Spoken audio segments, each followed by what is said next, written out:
biasa. Coba angkat tangan yang dari Tangerang, angkat tangan. Yang di Parko 42, Depok mana? Depok. Jakarta Timur Halim mana? Jakarta Timur. Yang di GK mana? Oke, tangan dulu, ini Depok yang menua, tangan dulu. Oke, terima kasih buat teman-teman yang sudah hadir. Hari ini luar biasa sekali, kita langsung dikunjungi oleh pendiri pencetus Sparko Indonesia. Tepuk tangan untuk Letnan Kolonel Infanteri Eka Wira Darmawan.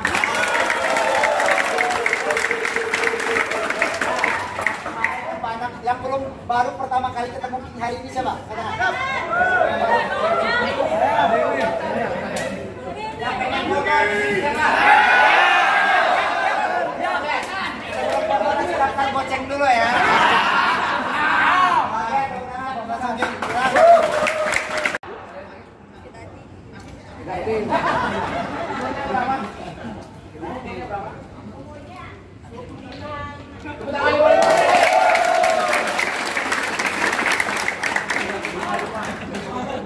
Sekarang saya tanya, yang tadi cewek tadi mana? Yang SMA dari mana? Kalista. Kalista, umur berapa? 16. Ada di bawahnya 16?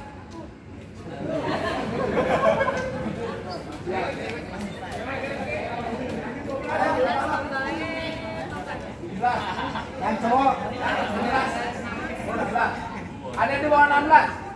ya, cowok cewek yang di bawah 16.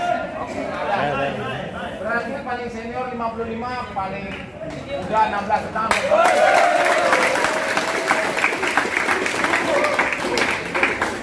Baik, terima kasih rekan-rekan semuanya. Yang bernato silakan. Nanti privat sendiri sama saya ya.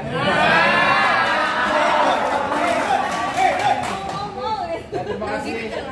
Sebelumnya saya kembali memperkenalkan diri. Nama lengkap saya mungkin kalian sudah lihat di website, kemudian lihat di Wikipedia dan lain. Eka Wira Darmawan. Eka berarti satu, Wira berarti kesatria, Darmawan berarti berjiwa Dharma ataupun menebarkan kebaikan. Itulah yang diberikan orang tua saya pada saat itu bapak saya berada di Timur dan melaksanakan tugas operasi. Kemudian nama karena saya anak pertama dinamakannya nama Eka Wira Dharma, itu ngambil dari Korem di Timor Leste. Itu ada Timor di sana, ada nama Korem Wira Dharma yang sekarang sudah sudah tidak ada lagi. Nama di sana lah dipadukan oleh bapak saya. Dan nama sanalah saya.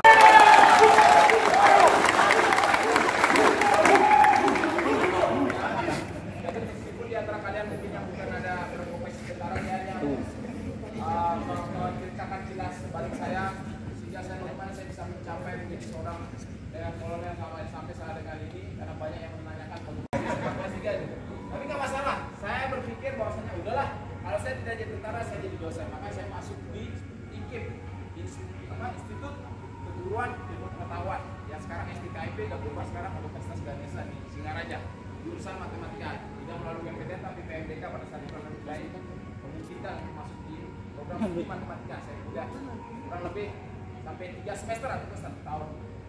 Sekarang saya akan mencoba lagi karena saya memang pengen menjadi seorang tentara. Saya nggak berpikir apakah saya jadi perwira, apakah saya menjadi tentara tanpa saya coba jadi tentara. Saya tidak lulus karena kurang tinggi badan. Tamtama tidak lulus juga karena tinggi badan. Karena saat pernah saya ngeyel ataupun bersikeras, bapak saya itu bilang 160. Kenapa bapak bilang 105? Kurangi 159,5. Saya berpikir ketika saya nggak lulus di sana berarti saya bisa menjadi seorang tentara. Itu pikir saya. Jadi saya nggak pandang lulus, yang penting si belangku tentara saya isi saja. Yang penting saya jadi tentara. Kata saya ada satu tentara dan tentara, nggak ada yang lain. Akhirnya saya tes hanya lulus sampai dengan saya jadi masuk akademi militer. Emang dulu saya milih infanteri, masuk infanteri saya milih Kopassus. Karena saya milih Kopassus ya karena memang selama ini didorong saya Kopassus. Nah, saya melaksanakan Kopassus, saya berdinas cuma beberapa bulan, habis itu saya langsung lanjut pendidikan anti teror. Anti teror adalah kami di sini satu. Sampai saya lulus, setelah itu saya mengalami pendidikan yang lainnya, terjun payung dan lainnya, yang nyelam semuanya sampai pendidikan intelijen semuanya saya ambil yang ada di Kopassus dalam rangka untuk meningkatkan kemampuan diri. Jadi saya tidak pernah berpuas diri. Tidak pernah berpuas diri. Pendidikan apapun yang ada di berat ini, apapun diklat kalian nanti, apapun yang akan disekolahkan kalian, mau dia kalau paling terberat di dunia ini, pasti bisa kalian karena banyak senior kalian yang sudah kenapa kalian nggak bisa?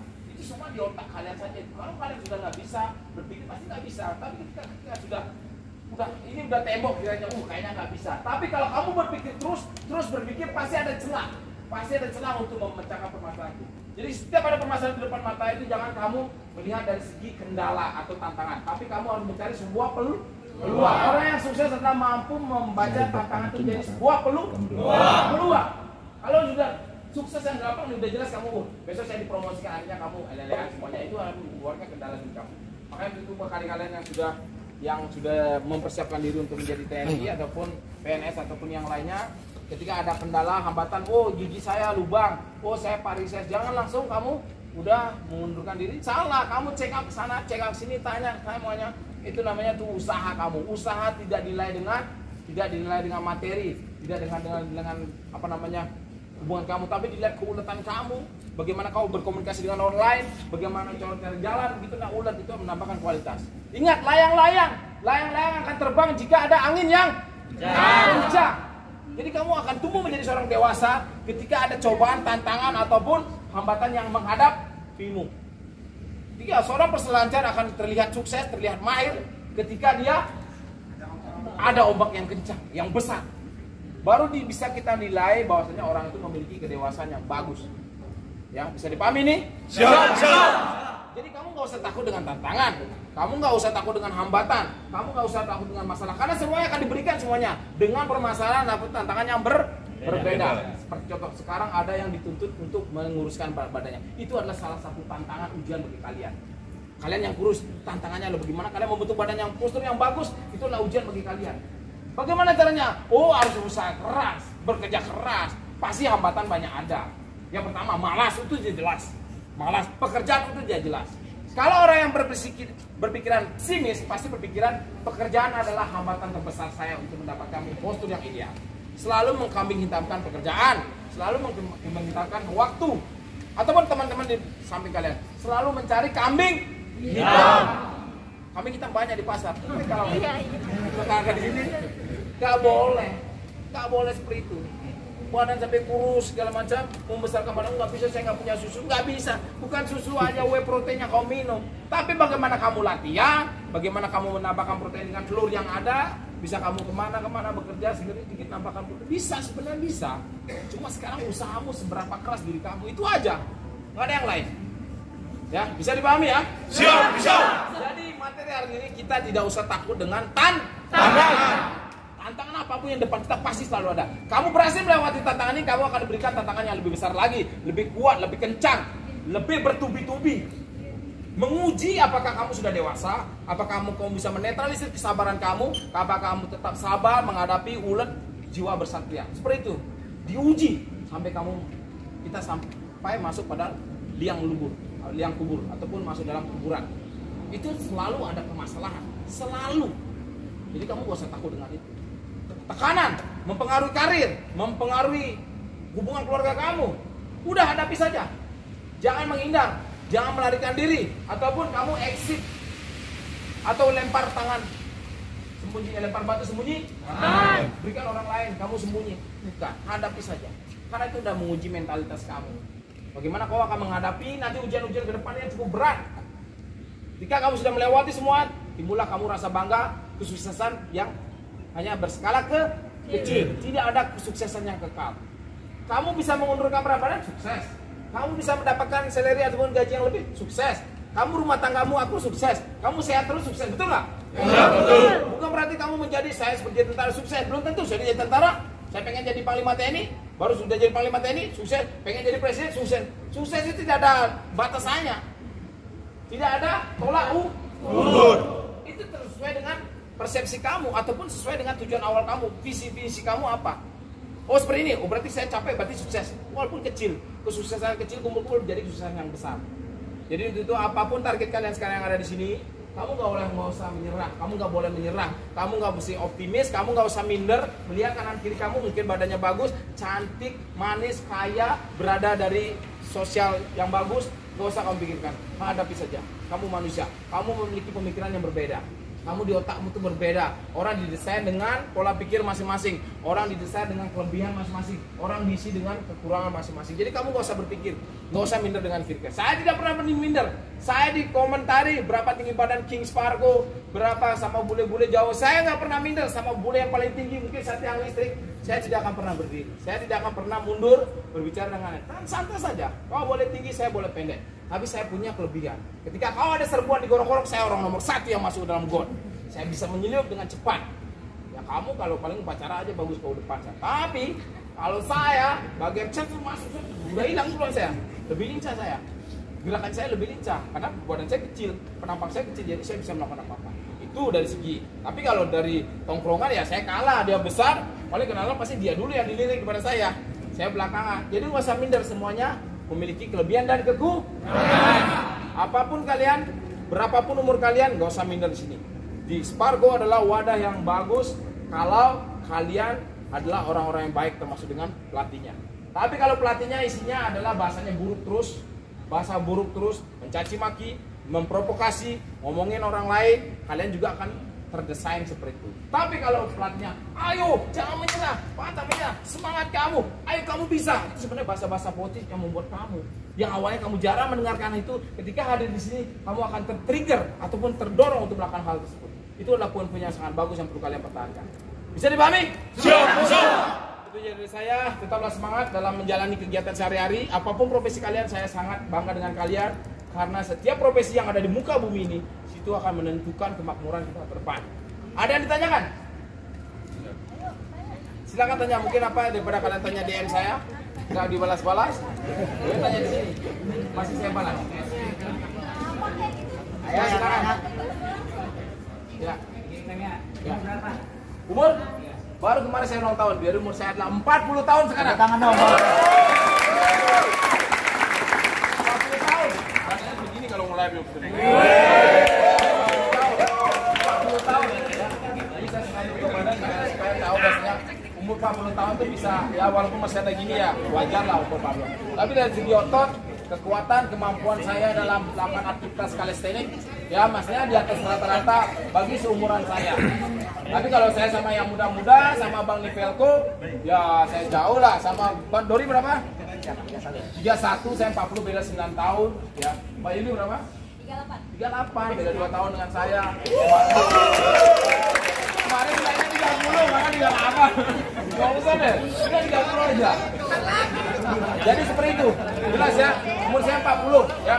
Tapi ternyata saya berpikir saya mulai menggeluti kalistenik itu di umur 35, saya jujur aja. Mulai saya berkenal sama kalistenik, pusat-pusat itu masih pusat hanya 30 kali, masih pull up cuma bisa berapa ya, 12 kali, belum bisa sampai 32. Itu masih umur segitu. Tapi umur 40, bayangkan saya pull up masih bisa sekarang 30. Kemudian pusat sampai dengan main sekali 250. Kemudian saya lari masih bisa nilai-nilai 90 ke atas lah. Bisa human play, bisa masalah di umur seperti ini. Bisa back lever, bisa kegiatan-kegiatan yang sekiranya dulu saya belum bisa saya capai. Kenapa di umur 40 baru bisa saya capai? Coba bayangkan, di umur 40 loh. Di umur 40, Letnan Kolonel. Mungkin kamu bisa lihat Letnan Kolonel di Indonesia lah. Ya maksudnya yang seperti ya kayak begini Letko.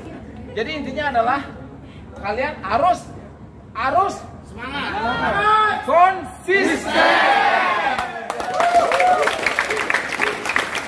Harus konsisten ya.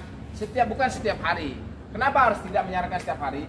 Tubuh juga membutuhkan waktu untuk beristirahat. Tubuh juga membutuhkan untuk proses pembangunan otot. Kapan otot itu dibangun? Otot dibangun ketika kita melaksanakan istirahat. Di sanalah terjadi proses pembentukan otot. Kemudian kenapa pas melaksanakan latihan kita selalu sakit? Apalagi mereka yang jarang. Karena kalian mengalami yang dinamakan istilah DOMS, delay onset muscle soreness, ataupun terjadi ketegangan dalam otot kalian, sehingga ada proses kerusakan secara mikroskopis. Rusak otot kalian itu, kemudian ditambahkan protein-protein, kemudian istirahat kalian kurang lebih 3 hari lah, akan terjadi pembengkakan atau tumbuhnya otot baru yang lebih besar dan kuat. Jadi nggak usah khawatir. Kalau tadi main sport banyakin, nanti pasti ototnya kuat. Sehingga kenapa seperti itu? Karena tubuh kita tuh udah pintar sekali. Oh, hari ini saya dikasih tantangan seperti ini, berarti saya akan siapkan otot saya dengan baik. dengan catatan istirahatmu bagus sama pola makanmu bagus. Dia akan siapkan otot yang kuat dan agak lebih besar sedikit untuk menghadapi tantangan seperti ini lagi. Itu udah pikiran daripada otak kita, tubuh kita, sehingga dia lebih kuat. Sehingga kita ajar lagi, nggak berasa. Oh, padahal sebulan yang lalu saya seperti ini, kok ini apa ya, berat ya, sekarang kok agak ringan ya. Ya karena tubuh kita sudah siap untuk menerima tantangan berikutnya. Tetapi ketika minggu depan kalian nggak pernah olahraga, banyak istirahatnya, tidur, banyak jalannya, pasti ototnya itu makin mengecil dan melemah.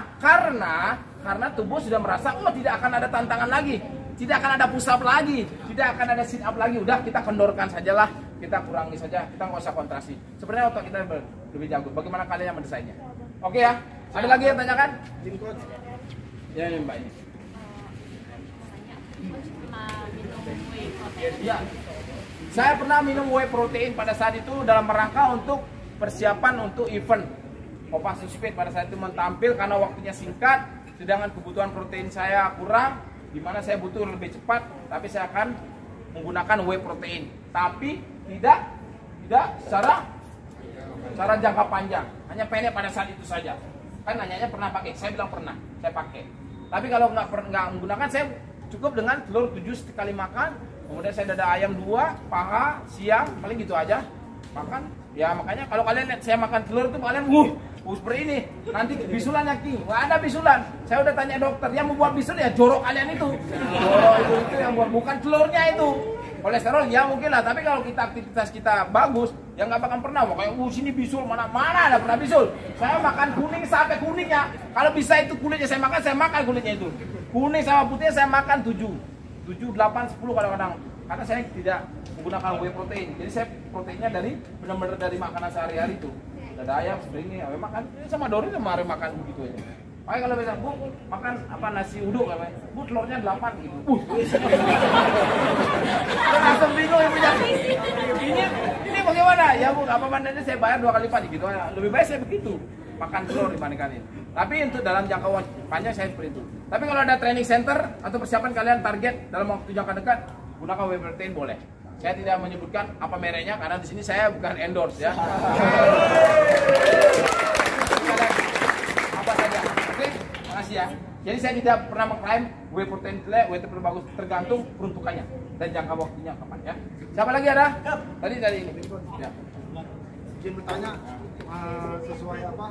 Mohon maaf ini dari ini apa pengalaman saya, ini saya daftar ke umur terakhir nih ya. Misalkan ambil plan B-nya, misalkan takdirnya bukan di tentara, umurnya habis, itu kemana ya Pak? Oke, baik. Perhatikan, plan B ataupun rencana cadangan. Jika rencana yang utama kalian tidak tercapai, itu sesuaikan kalau menurut saya. Kamu ngambil kegiatan sesuai dengan passion atau daya tarik. Ngerti gak? Ngerti, harus ngerti kamu tuh. Kamu harus punya passion. Kalau kamu nggak punya passion, tidur pun passion kamu. Kenapa? Ya siapa tahu ada yang mau endorse kamu untuk kasur. Iya bisa. Betul nggak? Main PS juga bisa. Karena kamu sering main PS, kamu mempelajari bagaimana sehingga kamu menemukan aplikasi game yang bagus. Itu passion. Kamu bisa mencari hal-hal yang memang kamu menikmati. PS ini olahraga menikmati. Nggak ngejar follower, saya nggak ngejar endorse, saya kerjanya hanya olahraga, taruh Pak, videoin sebentar ya, gitu aja, tolong videoin. Sekarang aja agak profesional, dulu hanya kerjaan saya begitu aja, videoin ya. Akhirnya dilirik orang, habis itu saya berlatih sambil buat video, saya dapat sehatnya, ya nggak? Saya dapat uang, ya kan? Saya dapat nama terkenal juga, passion, menikmati apa yang saya lakukan, saya nikmat, saya senang. Mau kapan malam pun dimanapun saya buat video senang. Ya ini passion saya.